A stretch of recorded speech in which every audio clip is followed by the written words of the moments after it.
Etno ya saronta wanging Darawati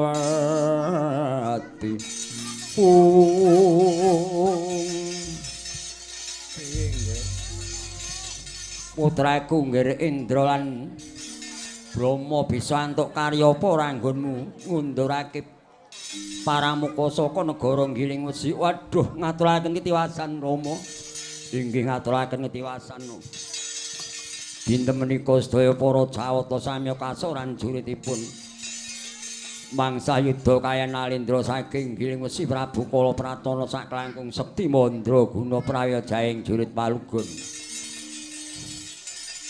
Wah, lajeng kados pundi Adi Guru menika sedaya para Jawata sami kasoran juritipun sak menika mekaten Kakang. Miturut saking kodrating Jawata bilih ingkang saged nyernakaken Nalendra Giling Wesi menika tanah sanes kajen namung Jabang tetukuat majanipun Werkudara kayan Dewi Arimbi Kakang. Lho menapa mekaten Adi Guru? Inggih leres. Namung kawin ngono dasa mangkih wiwit lair Jabang tetuko ingga sepriki sampun meh ndungkap tigang warsa laminipun inggih menika ponang ari-ari dereng saged pisah saking puseripun pun tetuko sabab menapa madha dhateng saring gegaman. Gegaman ingkang landhep boten saged nedhasi inggih menika pun ari-aripun tetuko menika. Wah, lajeng kados pundi Adi Guru? Menika ingkang saged damel magas utawi mugut puseripun pun tetuko tanah sane kajan namung pusaka kadewatan nggih menika pun Kunto Wijayandanu nggih Kunto Wijaya Capa ingkang mairangka kajeng Stubamaya. Oh mekaten Adi Guru. Inggih. Pramila wekdal samangkih mumpung pun putu kula Permadi ingkang nembe teteki yoga brata wonten ing Wanapala Srara. Ngemban perintahipun pun Werkudara ngupadi syarat sarana wujuding pusaka damel magas ari-aripun pun tetuko menika. Menapa ngaten Adi Guru? Inggih. Pramila monggo paduka kula aturi njugaraken Pramadi anggenipun tapa wonten ing Wanapala Sara. Menika Kunto Wijaya Capa paduka paringaken pun Permadi supados damel magas puseripun pun Jabang tetuko. Nih sampun saged pagas ponang ari-ari pun Jabang tetuko paduka pundhut kaboyong dhateng Kayangan Suraya ingkang pinadados jagoning dewa. Oh nggih. Ning ajeng kepareng kula nyuwun pamit pusaka Kunto Wijaya Capa kepareng badhe kula tampi monggo kula aturi nampi Kakang.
Bismillahirrahmanirrahim. Assalamualaikum warahmatullahi wabarakatuh. A'udzu billahi minasyaitonir rajim. Bismillahirrahmanirrahim.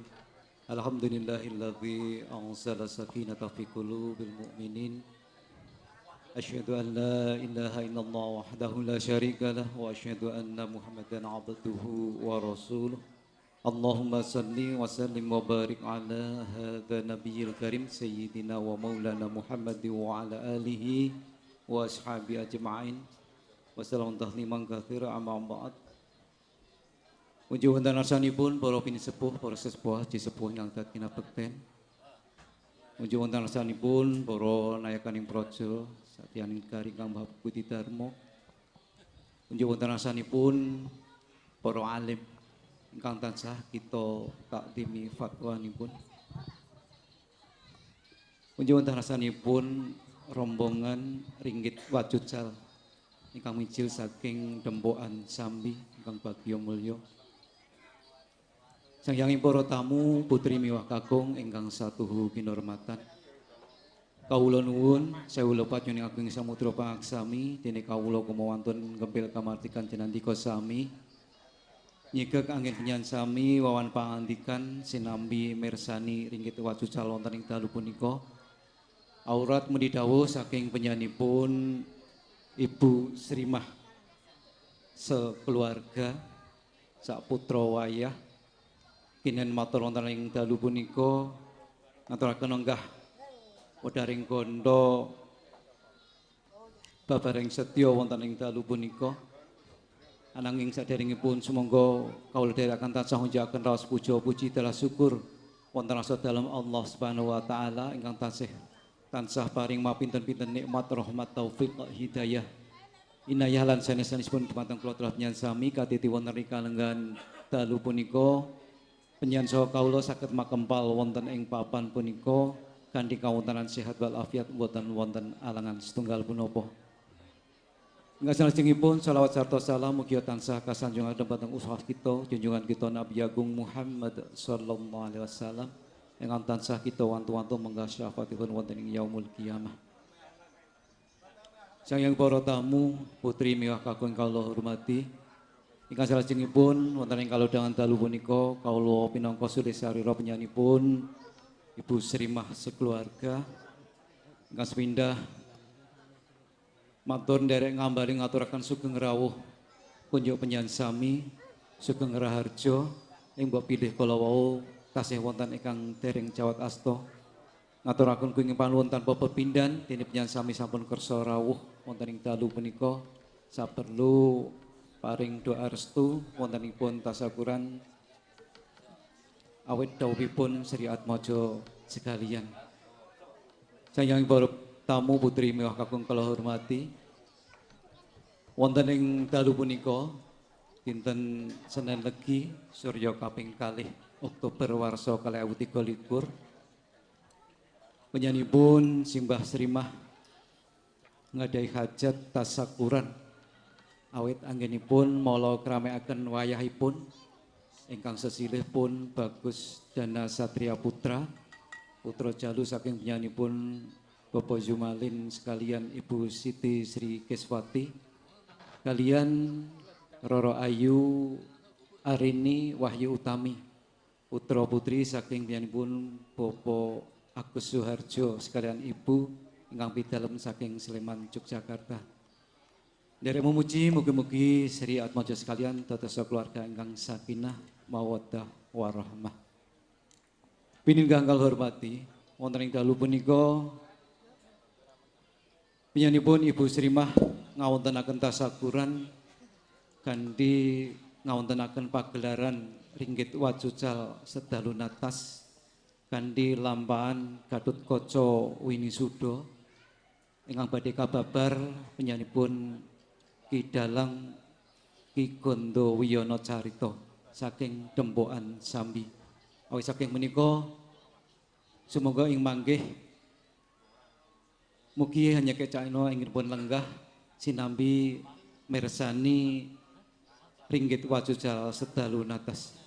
Ingkang salajengipun wonten ing rikalenggan dalu punika Panjenenganipun Ibu Sri Mas sekeluarga ugi ngaturaken kuing panumutan tanpa pepindhan kunjuk para sanak sederek tangga tepalih kadang kadehan menapa tinemu do tumaruna ingkang sampun paring pambantu ingkang wujud menapa kemawon nggih bondo bandu pemikiran iguh pretikelan sanes-sanesipun ingkang jalari saged terlaksananipun adicara walimatul urus kalajengaken tasakuran wonten ing dalu punika sepidah malih atas nami panjenenganipun Ibu Sri Mah sekeluarga ngaturaken kuing panuwun tanpa pepindhan. Panjenenganipun Ibu Sri Mah mboten saged atur piwales menapa-menapa ananging nyuwun dhumateng Allah Subhanahu wa taala mugi-mugi sedaya sih katurman panjenengan katampi pinangka amal soleh panjenengan wonten ngarsipun Allah Subhanahu wa taala dan kalintonana kanthi lintu ingkang tikel matikel. Ingkang salajengipun sepidah malih sumangga wilujeng lelenggan kanthi mardu matikaning penggalih sinambi mirsani ringgit wajucal sedalu natas saking rombongan ringgit wajucal saking Dempokan Sambi Boyolali saking kawula cekap sanawonten kirang saha langkung yen agung samudra pangaksami. Assalamualaikum warahmatullahi wabarakatuh.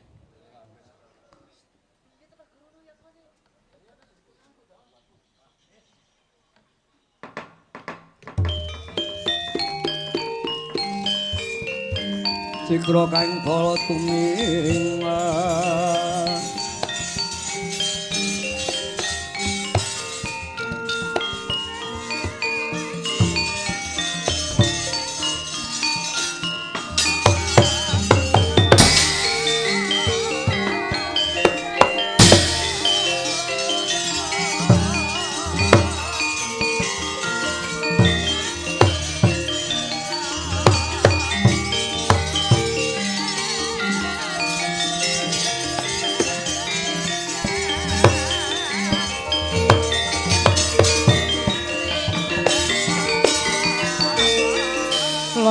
Driya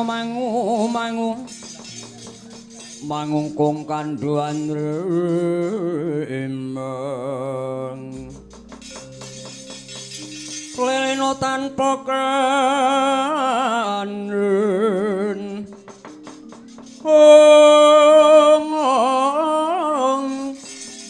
yen tan tulus mengku sang Yautama Angga Nalendra Wusna Semangrarepa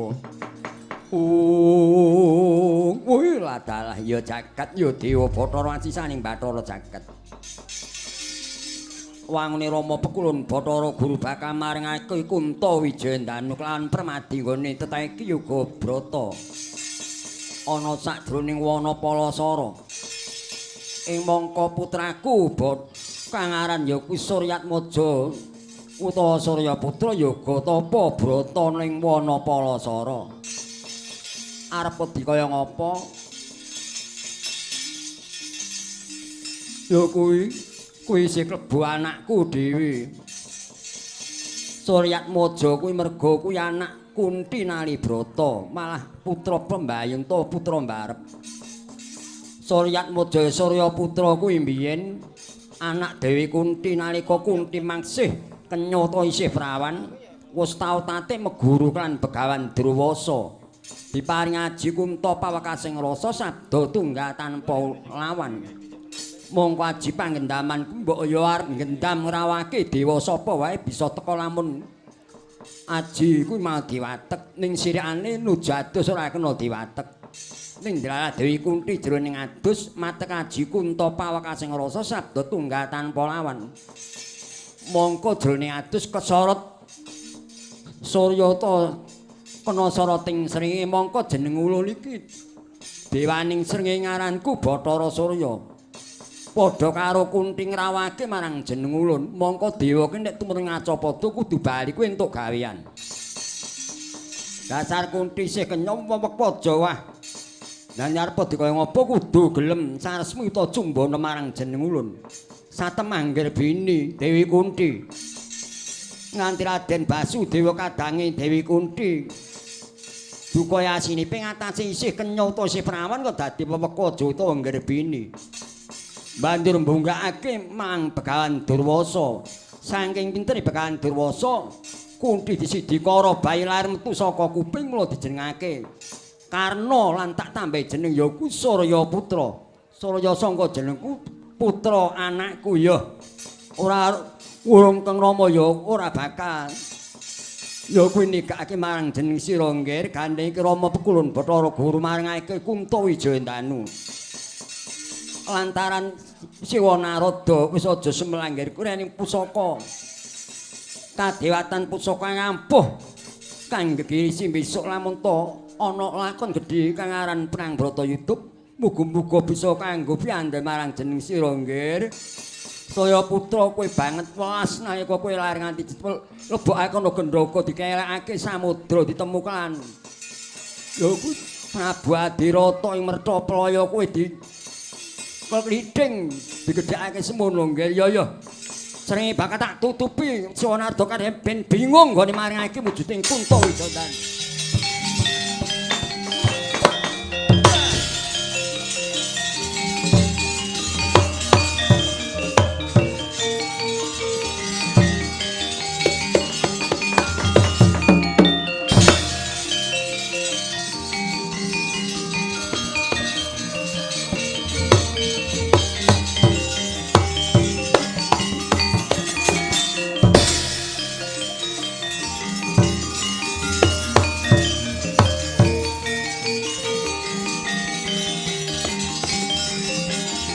Putuku nggih lah. Permadi.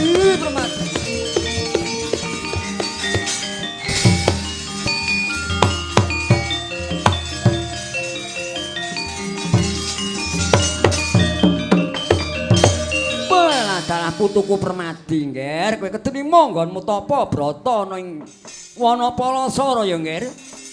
Iki keparing adi guru sira diparingi pusaka kadewatan kang aran Kuntawijayandanu ya Kuntawijaya Capa. Kang rangka kaya Setubamaya maragake tampar besok kena kanggo piandhe marang jeneng kita nggih. Permadi kawon. Para Jugara nggih.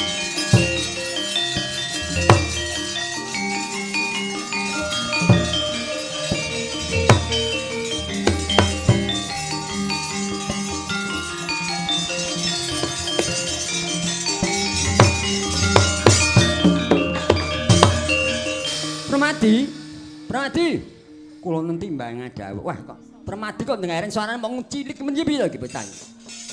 Wis nggar iki pusaka iki nggonen magas marang pusere ponakmu si Tetuka menawa bisa kelakon ari-ari bisa pisah sangga anggane si Jabang Tetuka. Tetuka bakal disinaraya dadekake jagoning dewa inggih ngaten kula nyuwun pamit Siwa Pekulun Narada.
Iya.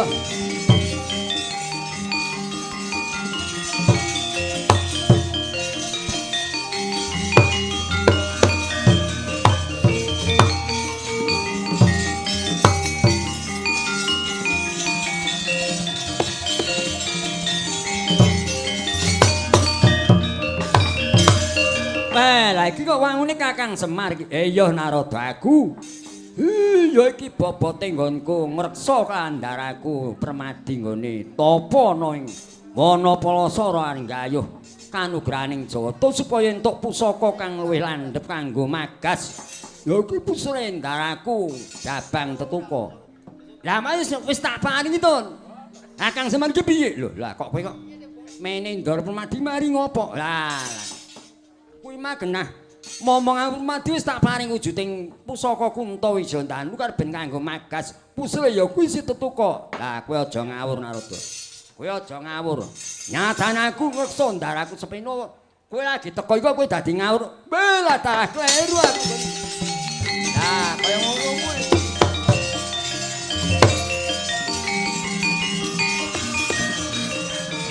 Ger juga ro, Ger.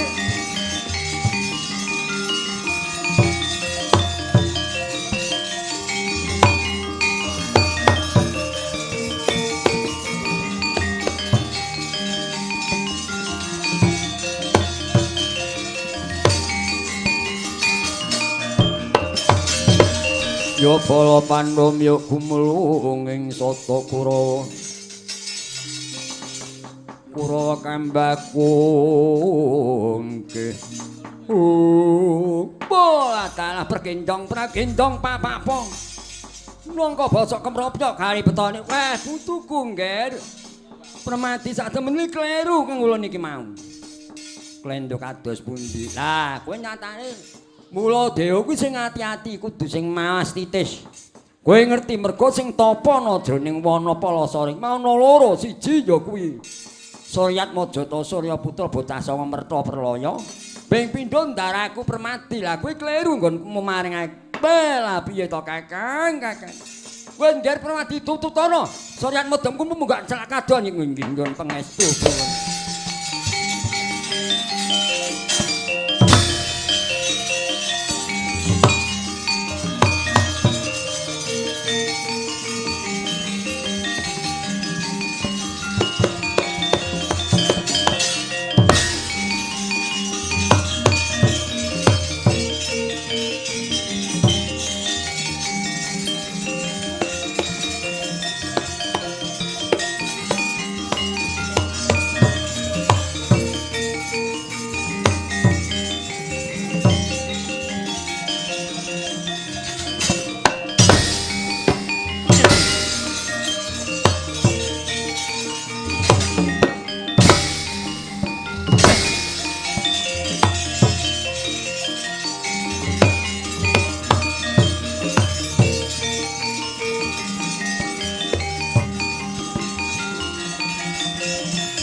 Yat langening kalangyan aglar pandamu uncar tinun lir kekuneng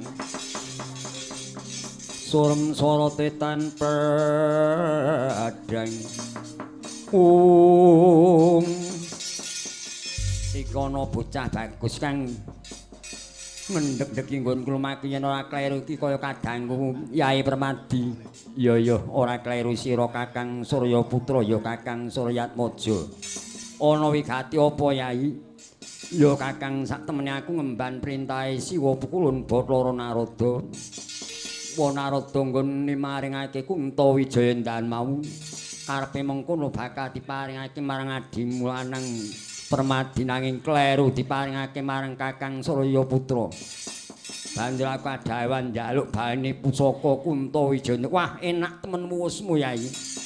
Dewa kuwi nek ngendika ora kena wala-wali wong sing diparing aku kok kowe banjur loncah ku njaluk pusaka Kuntawijaya dan aku ora entuk yen ora marake aja takon dosa gari sapa kang mati mati bareng tak wujudi garing atiku.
Kowe putuku nggih.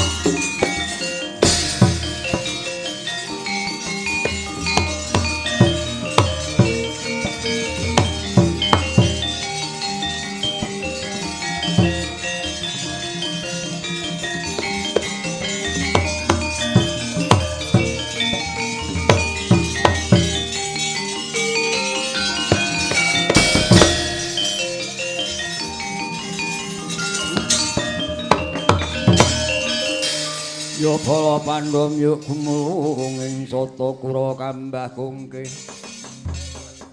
Drakadite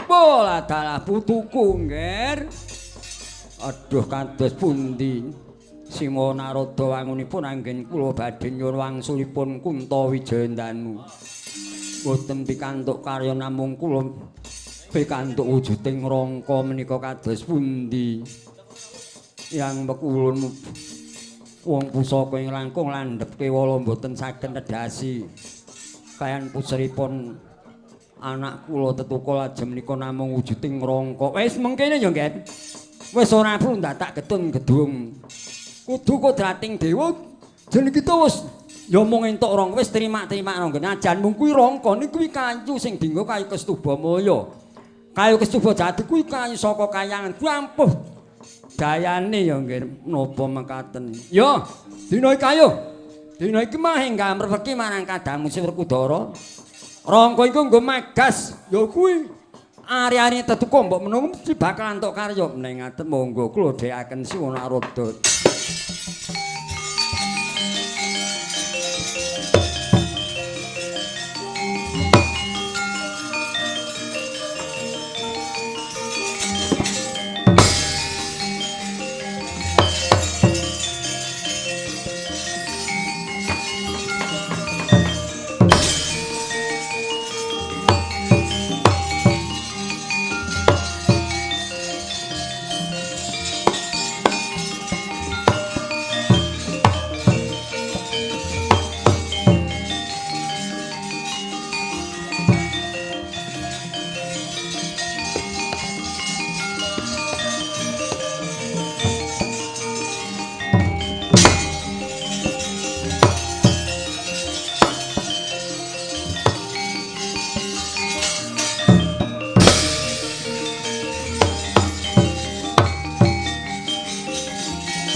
surem kewangkara kingkin lur manguswa kang layu ben wilang memanis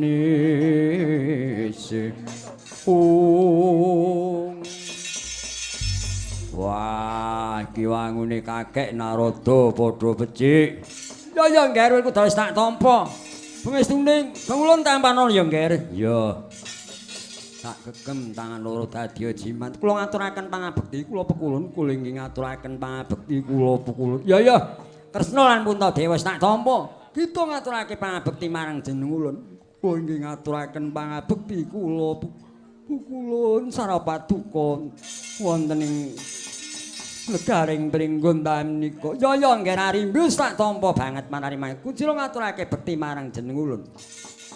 Dina iki aja padha susatimu ya nggih. Werkudara adimu si Permadi nggone mbok utus ngupadi Sarat Sarana golek pusaka kang ampuh kanggo magas ya kuwi ari-arine anakmu Jabang Tetuka.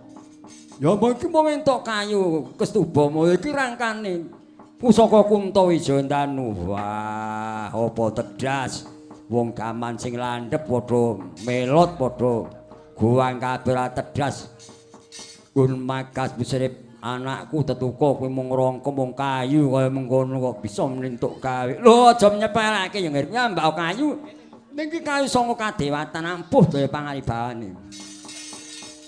Ibu, mi cucu bu. Ya nggih wis susun. Bu, akit. Ya wis ampeten ya nggih ora sakit. Ya wis ora sepelundah tak nangis. Lah ibu mi. Lah dalah bocah wis kaya putuku hawa nang ditemung juk mi ae. Nek sumelek ngene mantul cucu murni mongko buke tugas kantoran ya piye meneh ta. Cucu ya Bu. Ya. Wis nek jak nyang pasar sampe ngentek-entekke dolanan bocah wis. Melarati Mbah Uti. Bakong temen pen. Wah, bocah ya pinter ya ngerti. Wis ngger saiki tamakno. Ya kuwi ari-arine Jabang Tetuka enggak pagasen kang mapan pusel utawa usus kuwi enggak pagasen karo kayu Kestubama mbok mlantuk gawe inggih mboten langkung staken dawuh. Ya bala pandhamya kumulunging tata. Tata kura kambahku.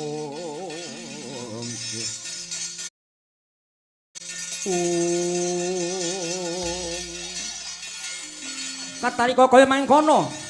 Raden Permadi wis ngastu wujuding Kajeng Kestubamaya. Rangkaning Kuntawijandanu Kuntawijaya penajan namung wujud rangka nanging landheping gegirani.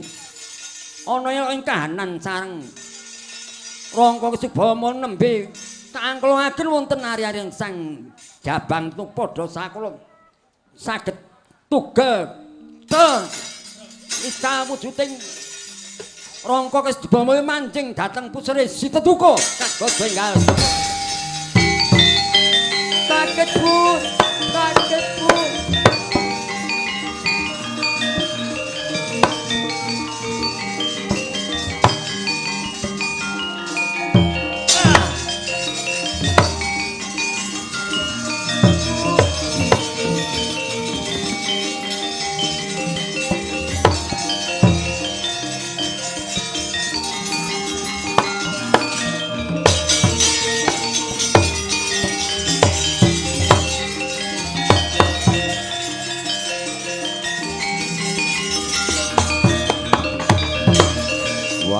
Piye iki mau? Bu. Kowe aja bingung ya, aja bingung. Permadi kula wonten dak. Lah iki mau dirangkane kok ora ana wangunipun menika manjing dhateng puseripun pun Tetuka. Lah lanjut. Kepiye kok dadi lakon kaya ngono? Waduh.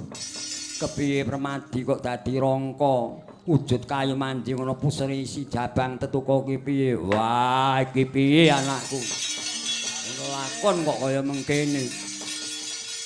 Anakku Tetuka apa ora ngrasake lara ing atase kayu wujud rangka manjing ana pusere anakku Jabang Tetuka piye wis aja padha nangis dhewe aja tawang-tawang syarat ora aspa ya nggih iki kudu kodrating Jawata mengkono ning malah ndadekke sektine ya kuwi anak lanang si Jabang Tetuka Werkudara wis aja kuwatir ya mung aku meling marang jeneng kita Werkudara. Rening sira iki ingkang duweni anak besok yen ana perang gedhe. Sinebut perang Bratayuda nek nganti anakmu Tetuka mungsuh marang si Suryatmajaya Suryaputra kudu sing ati-ati nggone praitnan manjen itu kudu mbok reksa mbok jaga sing prayitna mergo besok yen nganti ana pusaka manjing rangka ngono ya nggih. Wah iya. Yo tak iling-ilinge nek nganti ati pasukan kan Surya Putra nek nganti ana pusaka manjing rangka malah mbebayani mbilaene. Ya wis aja asmang.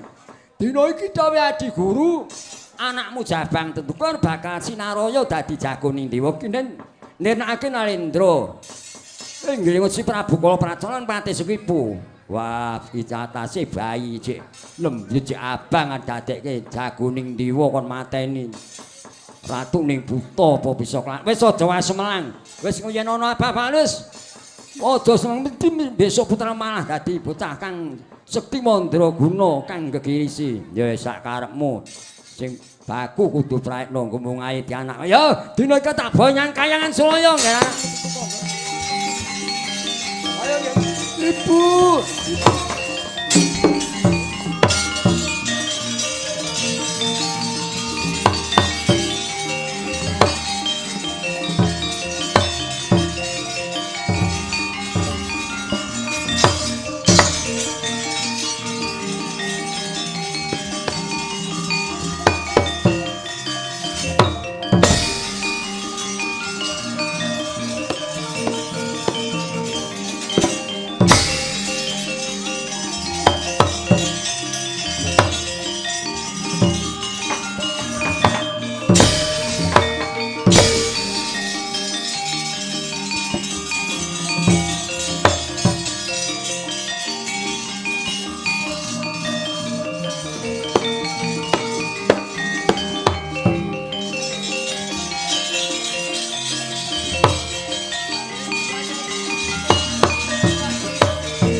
Adi Guru kados pundi Kakang Narata? Wah sakderipun kula nyuwun pangapunten.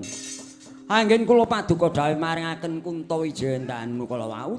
Debul klentu kula paringaken pun Suryaatmaja. Lho lajeng kados pundi Kakang? Inggih.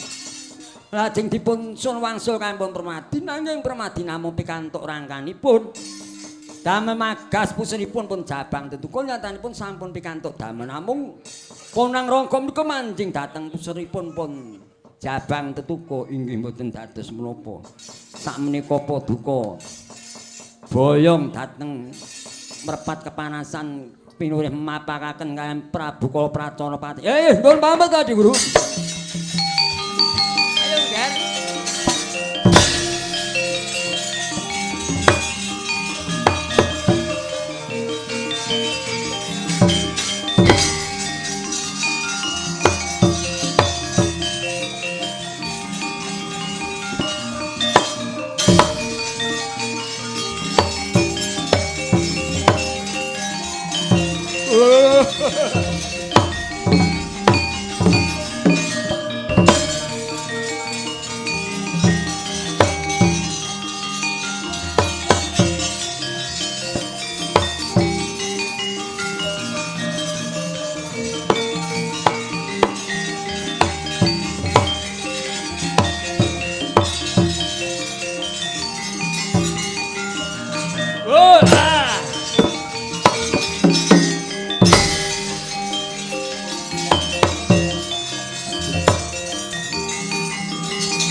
Dia wis supet nalare wis kentekan wadyabala para dewa padha kasoran jurite.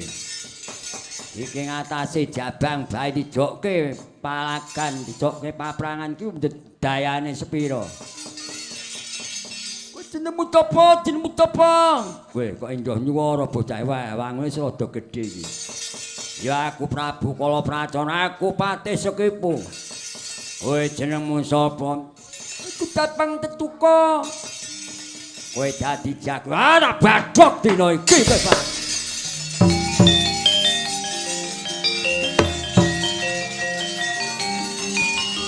Wah!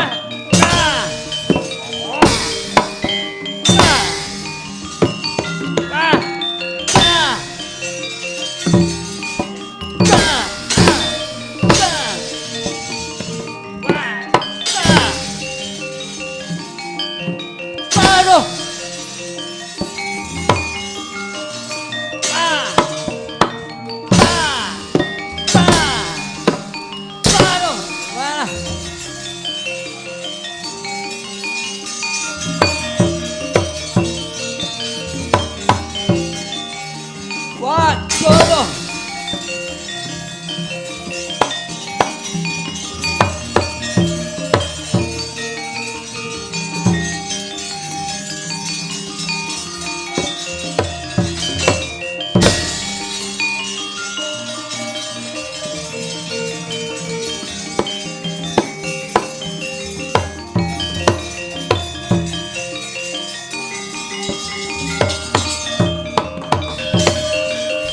Bukula Narada ana wigati apa Prabu Kalapracana? Saiki aku yen mung mungsuh bayi nggih ngisor aku wis ketanggungan uswaga aku. Ora tanding ora gabak. Lho nyatane kowe ditempi ning mah klesetan iku ora babak piye wegah dina iki. Yen ora mbok gedhek karo Sudi aku tanding karo bayi. Pira ya aja semangat gane. Tonton.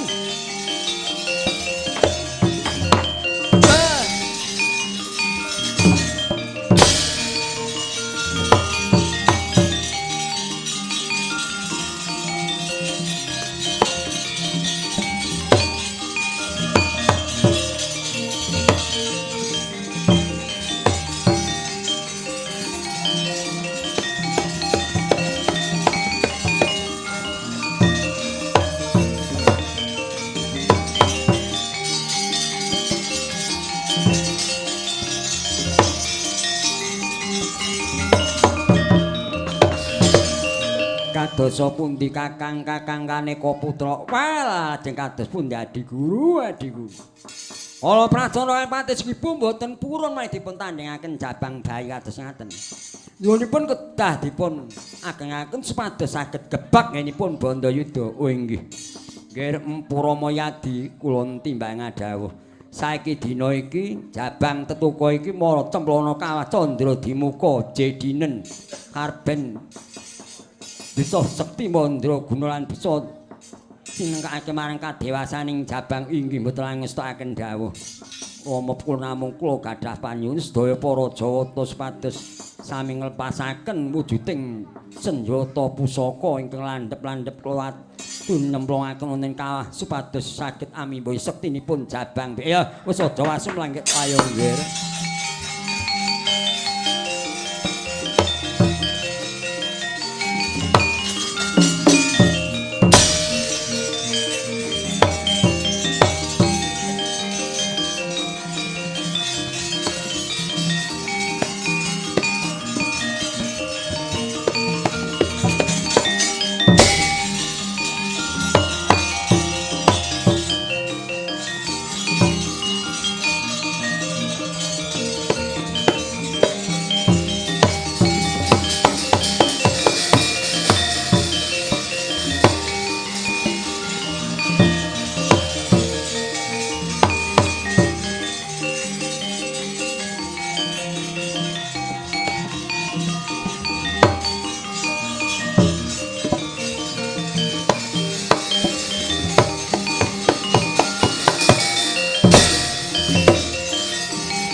Kakang Narada wonten timbang Adawadi Guru.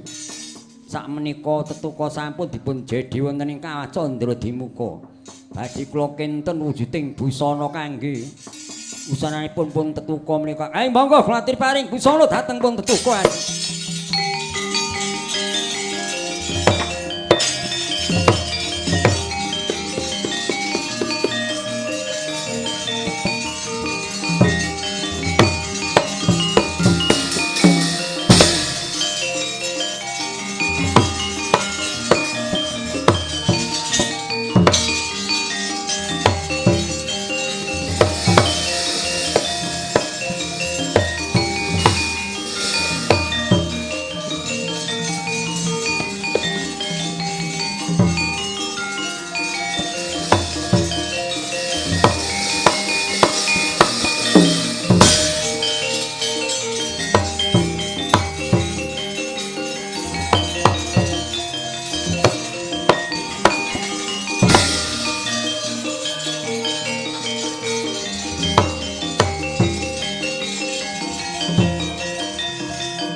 Iki tosan Gatot Kaca tinon maapake ngarga suta. Tekapira Sri Kresna.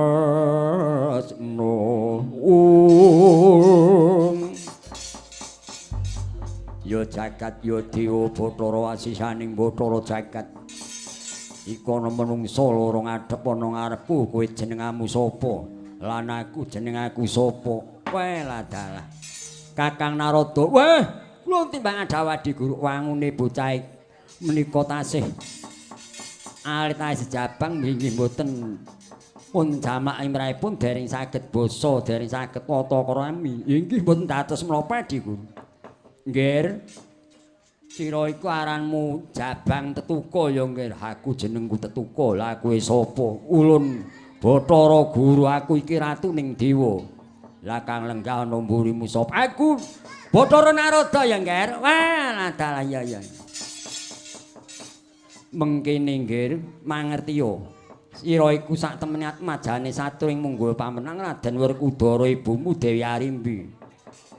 Aranmu Tetuka, dadi bapakku Anjir Werkudara ibuku Dewi Arimbi ibuku kuwi. Iya ya nggih.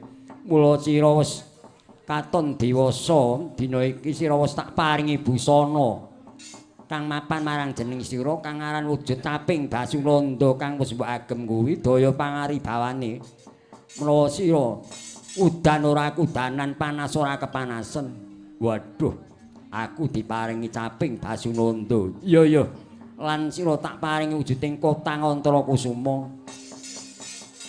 Menawa sira bisa mabur tanpa sesoco tanpa sutang. Dadi aku nganggo kotang antara kusuma aku bisa mabur. Iya, sira bisa mabur mletik tanpa sutang. Lan ora nganggo setyata ora duweni suwiwi nanging sira bisa mabur. Ya banget panarimaku. Lan sira ndak paring wujuding ya kuwi walungsungane Hyang Nanta Boga kang mapan ana sakjroning kulit sak jabaning daging kuwi daya panguwasane sira lamun ngambah ana lemah sangar kang wingit-wingit boy ora dadi boy pengopo sangar ilang musna bisa tawa tawar-tawi.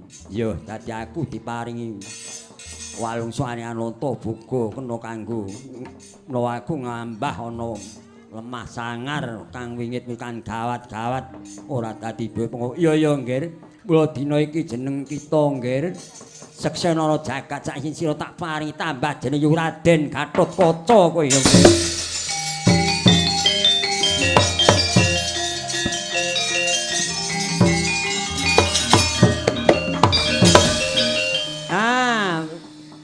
Tetuka sira wis ditambahi jeneng ya kuwi si Gatotkaca. Aku ya titip jeneng. Ya kuwi jeneng tak paringi jeneng ya kuwi Kaca Negara lan Raden Sutana wis ora usah disampake wae. Yo banget panerimaku aku diparingi jeneng Kaca Negoran. Gatotkaca lan Sutana. Ya. Wis dina iki ngen ngemban perintah Adi Guru kita kinen. Ngarasenane Prabu Nirwa, Prabu Kalapraca lan Patih Sekipu. Iya ngen mara gagi nggak papakno. Ratu Giling Wesi Prabu Kalapraca lan Patih Sekipu padha sirnakno. Kuwi dadi keliliping jagat lamun sira bisa nyirnakake Nalendra Giling Wesi Prabu Kalapraca lan Patih Sekipu seksenana. Besok temekane wayahne mangsa kala sira tak kepiyake dadi ratu ning kayan Sila Kandawara Binangun ya nggih. Ya.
Yaksa Goro reka giri-giri kang noleh Praboto abang kaweler agar mangwa mungsul aminta awan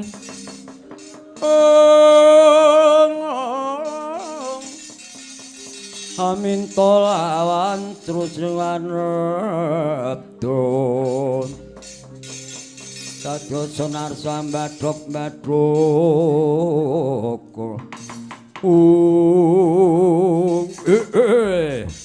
Hong titiang Lodra Mas Patik Raja Dewaguya wangune iki ana satria bagus wah mencorong guayan melang-melang pundake sak tebok dadane kowe jenengmu sapa kowe yen takono Raden Gatotkaca kowe sapa Nalendra Giling Wesi Prabu Kalapracana. Aku warangka ing Giling Wesi ya kuwi Patih Sekipuh. Ayo kowe jago ning ndi kowe. Ya janji Bathari Surewati diwenehi. Jongkeng so mati lakon kene.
Wah, edian.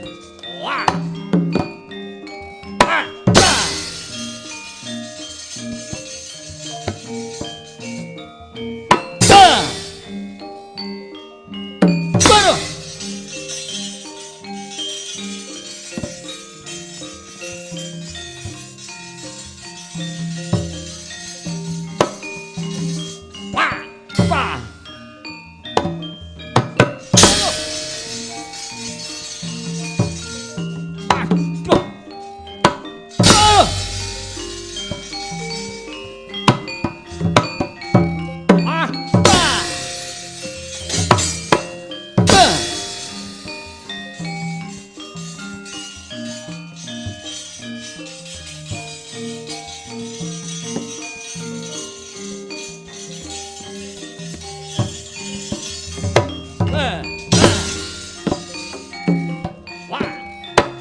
Waduh, waduh. Wah. Wah.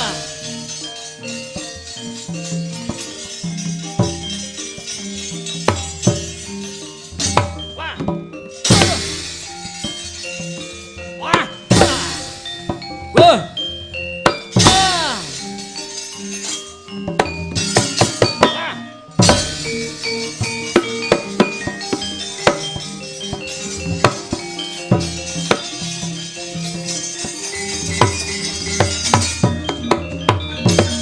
Nalika kaya mangkono Raden Gatotkaca najan bagus warnanira nanging kagungan siung eling-eling ibunira kang aran Dayarimbi putu Prabu Tremboko siung modot sak gedang kluthuk lan nyakut dateng janggane Prabu Kalpataru pedhot pecah kapisanan.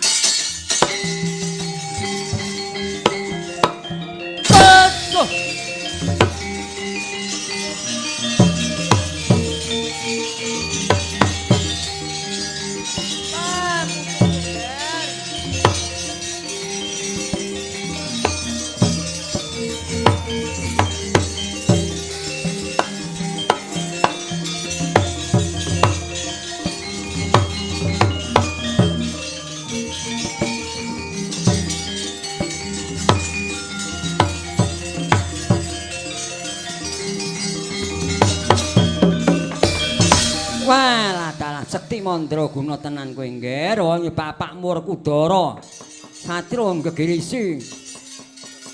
Sekti mandra guna piye tanding mula ya anake ya ampung. Ning ibumu kuwi Dewi Arimbi, ngger. Ibuku Dewi Arimbi. Ya kuwi putra Prabu Tremboko, tunggal Arimba. Mula ya ijik turun buta. Mula jenengmu kangger kowe bagusmu tiru bapakmu ning kowe duwe siyung ngger mergo ibumu kuwi buta. Menapa mengkono? Iya. Mula dina iki welinge kang ulun jangger kuwi kudu dipangur. Gen supaya bagus lan kowe nek guyu kudu mbok tutupi kacu mergo saru mena dinul marang liyan. Ya banget panak. Ya dina iki bakal tak pangur lan tutupno senakno patisku ibu ngger. Ya ngestokake daun.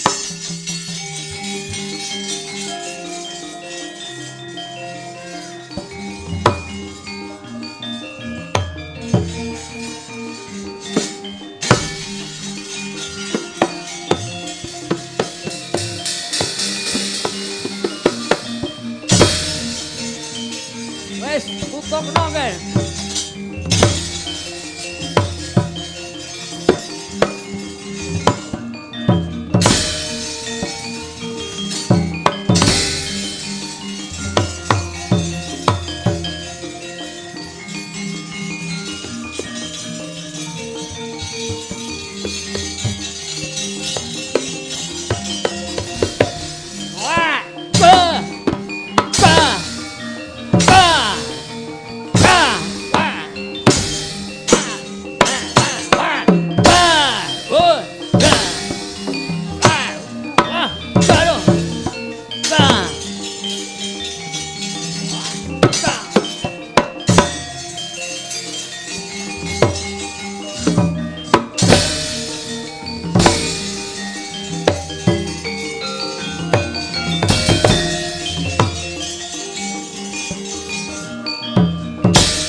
ora mbok kapake nggih mbok cakot ora. Untuk wis mbok pangrurake nek nggo nyakot. Oh, lah ta iya ya, mbok kapake mau. Tak untir gulune. Waduh, Pak. Ya tangane ngungkuli gunting landhepe wis to. Pedhot gulu wis atur ayo ngadhep ngersane di guru, Nger. Iya.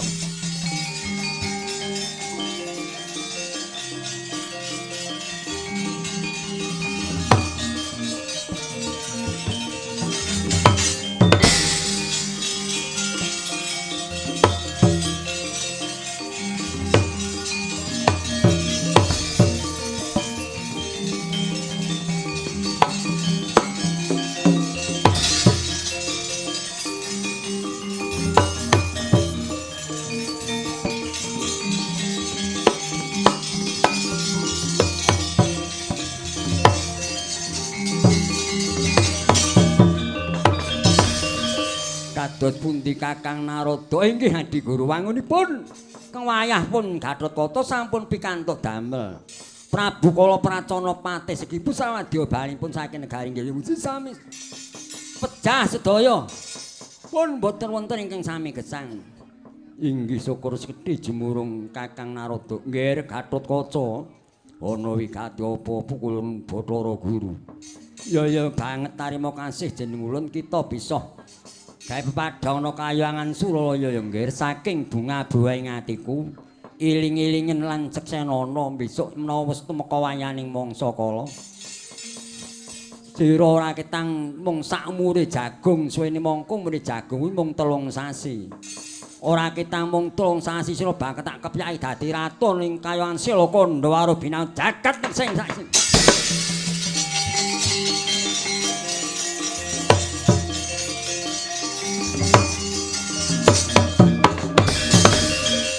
Ya banget panarimaku sang wong pulun Bathara Guru.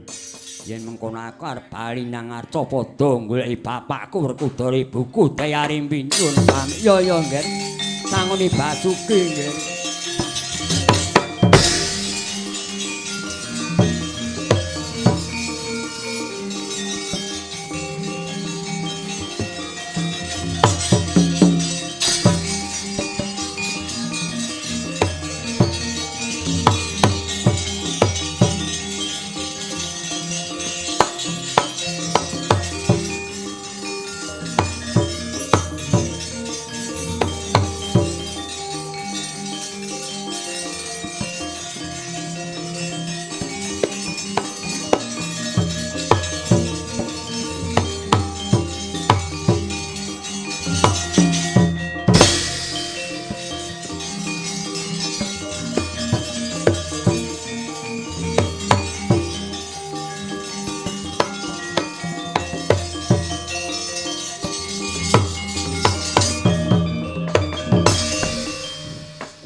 Kakang Narada sedaya kalepatan kula nyuwun pangapunten estunipun kula ingkang kesupen Kakang. Lah rak pun pitados samnika to Adi Guru inggih. Sareng kula sampun paduka gancari lampanipun tetuka anggenipun nyenakaken Alendra Ngiling Wesi menika laminipun sampun pinten taun utawi pinten warsa. Kirang langkung sampun kalih dasa warsi laminipun inggih. Wangunipun kula ingkang kesupen leres kula menika sampun maringi berjanjen dhateng putu kula pun tetuka inggih. Milasaken menika Kakang Narada paduka ampun ngantos jerir kaos. Kula aturi tumedhak dhateng ing inggih menika Gunung Jamur Dipa mrepeki kayanipun Gatotkaca. Mangke paduka kanthi paduka suwanaken dhateng Kahyangan Suralaya badhe kula wisuda dados Narendra wonten ing Silakanda Warubinangun. Oh inggih mboten aku setaken dawuh. Kayan kula aturi ngas pantes kula aturi mbidalaken anggenipun sami gantung sebo sedaya para Jawata kula badhe manjing dhateng Datulaya. Inggih mboten aku setaken dawuh. Gerendra won timbangan dawuh Kanjeng Rama. Rama pukul wis sira kang praena ati-ati nggonmu ngontapake marang kabeh para Jawata kang supaya nimbali Gatotkaca supaya ngadhep ning ngarsa ulun. Inggih mboten langkung setaken dawuh. Nalika semana paripun sabda pangandikane Sang Hyang Guru, sabda pandhita pangandika Raja Ratu tanara bedane. Yaya dancang sita ketesan wis kresna tangking indeni lain.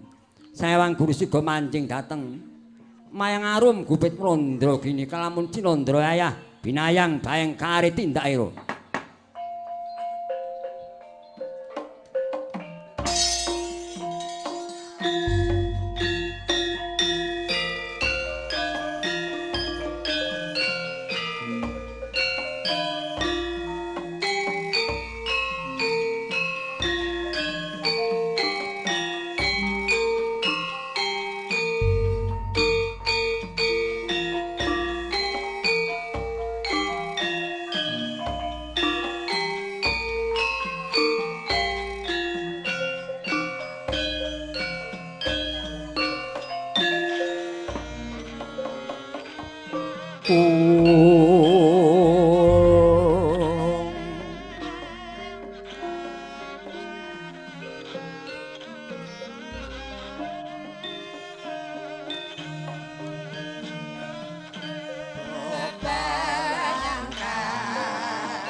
Oh